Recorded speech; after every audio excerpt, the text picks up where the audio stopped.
So the Labour Party this week announced that there would be a partial ban on arms sales to the State of Israel. Now, they actually have argued that it's a partial ban. You know, they're not banning everything to Israel so it can be rendered unable to actually defend itself. But when it comes into the context of the wider mood and the rhetoric that's been displayed in protest against clamping down on those protesting against mass migration, when that didn't happen for the pro-Palestine protests, when actually you see MPs, which we'll get onto in a second, talking about getting moved up the waiting list for their taking a stance like this one on Gaza. There are a host of things in which I think this starts to get really sinister indeed. And Claire Fox had this to say in the House of Lords earlier today. I actually saw Claire at a wedding at the weekend and she was on fine form, but she was on even finer form in the House of Lords today. Here's what she had to say. Does the Minister understand that one of the concerns is that Israel is treated differently and to a higher standard than any other country in the world? So I'm delighted to hear that this international law is all-seeing and so on. But as somebody who has noted how much there has been in terms of arms sales to Saudi Arabia, Qatar, Turkey, is the Minister really telling me that every single time David Lammy and his lawyers have looked at it and said, my goodness, what's happening in Yemen is an absolute haven of peace and no humanitarian law has been broken? I mean, I'm just suggesting that people are rather confused and it feels disingenuous and it feels as though Israel is being punished, pointed at, demonised and told that they are in breach of humanitarian law. And they are not, no matter what you say, they are defending themselves. And they are being punished morally, even if not that the number of arms really matters. This is not about punishing Israel. Israel are our allies and we support them and we support their right to defend themselves. This decision has been made consistent with the law to which we are obliged to follow. And I do understand, of course I understand, the point about Israel not wishing to be treated differently. We do understand that. And that is why the tone of the statement yesterday was as it was. And that is why we are clear that this decision is limited, it is not an embargo, and it is made with regret. Yeah, well, is that why your American allies are actually saying that you've done the wrong thing here and are actually criticising you for it? Are you suggesting the Americans don't believe in human rights and international law? Evidently not. You're doing this because you are political cowards and you're worried about losing your ever-growing, ever-stronger Muslim vote. So Claire Fox absolutely put that Labour minister in her place, and she used to be the MP for Darlington, this woman. Jenny Chapman is her name. And of course, she teamed up with Sir Keir Starmer to be one of the champions for reversing Brexit. So to see her put in a box by Baroness Fox, I think was absolutely marvellous. But just before I bring that to you, and I'm going to throw it to Eunice first, the context here is a wider picture. When you have a government minister, which Jess Phillips is, junior, but a government minister nonetheless, actually saying that her Gaza ceasefire vote fed up her NHS treatment. Now, does that mean that if you're a Zionist, as many of us in this chat are, that you would be at the back of the queue for NHS treatment, that actually we will be serving people in hospitals along religious lines, that actually a woman who almost lost her seat in the face of a really brutal Islamist campaign in which an activist of Jess Phillips had her tyres slashed. She was followed. Jess Phillips was genuinely, I think, I can infer that from what she said and the way in which she accepted her win, which was narrow, that actually she was quite frightened by it. So this all comes in that context, and I think this is naked pandering, actually, to that vote that they are scared of in more ways than one. And should we as a nation, in turn, therefore be scared of it too? Eunice, I'll throw that out to you. On those two questions, why are Labour doing this? And secondly, is it the right thing to do to actually ban certain arms from going to Israel? So Labour are doing this for two reasons. As you said, they are pandering to the Islamic vote. And obviously there's a lot more Muslims than there are Jewish people. But to your second question, no, they are doing the wrong thing, because Israel is the front line of democracy, and people don't realize this. I'm Iranian, okay? And I grew up in Iran, and I know exactly how the Islamic Republic of Iran operates. They are the ones that are actually genocidal towards Israel. They are the ones that believe Israel shouldn't exist. There are 21 Arabic states. There's only one Jewish state. And Iran is sponsoring Hamas, Houthis, and Hezbollah to try to get rid of the Israelis. And they are basically using the Palestinians as a token. They are the ones that don't care about the Palestinians, because the Israelis have said multiple times, we're going to give you a state. Every single time they said no. And that's why they shout river to the sea. And by stopping arms to Israel, you're giving more ammunition to countries like Iran.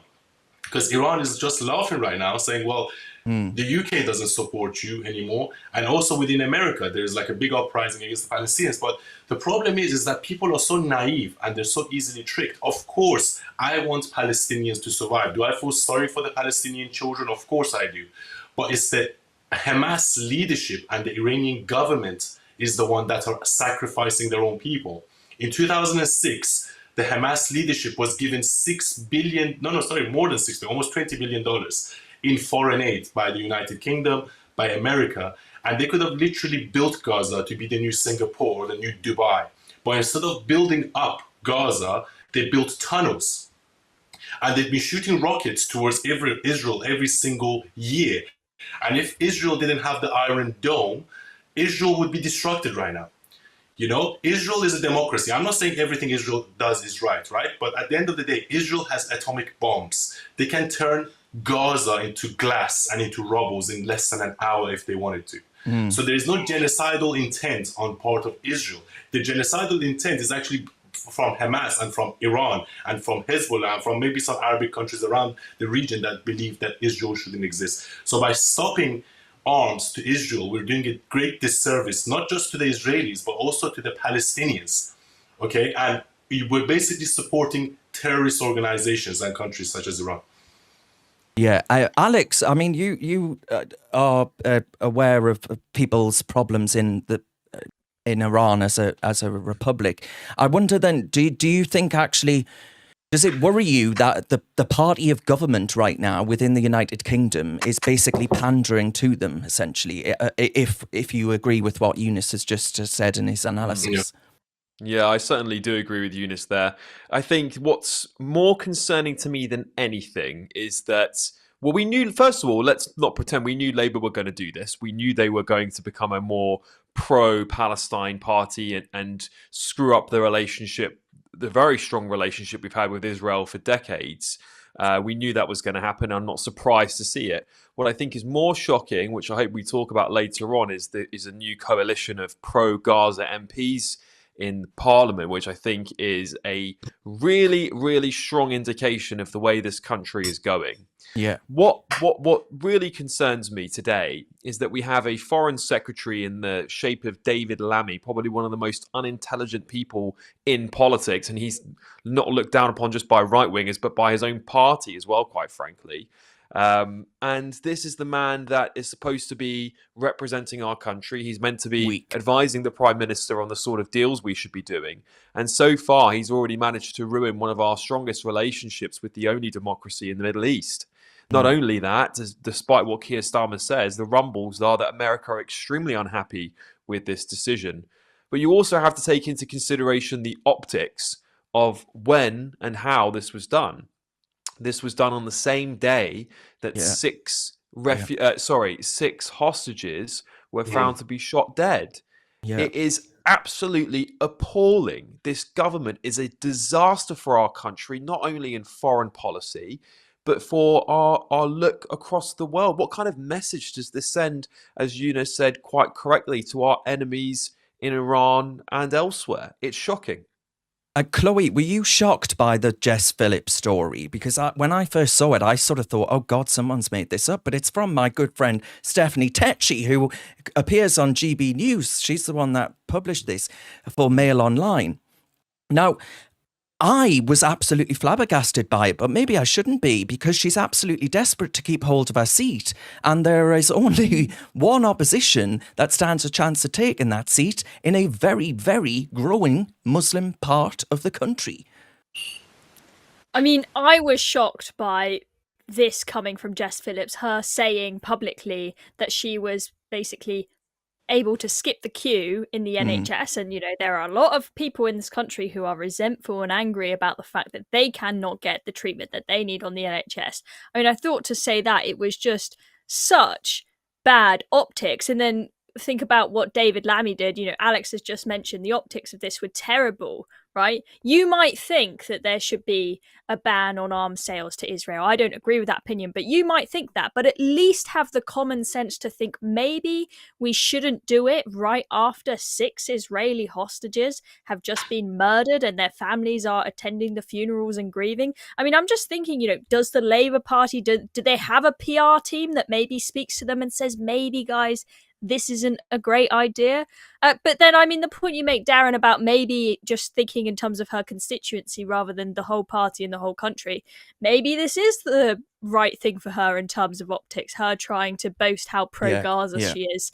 Yeah. I mean, yeah, I just couldn't believe, just going back to when her vote count was done, what she said on that LBC interview, where after she was screamed it's because at by they're Muslim men. in the audience, it's because they're men. It's nothing to do with the fact that they're Muslim.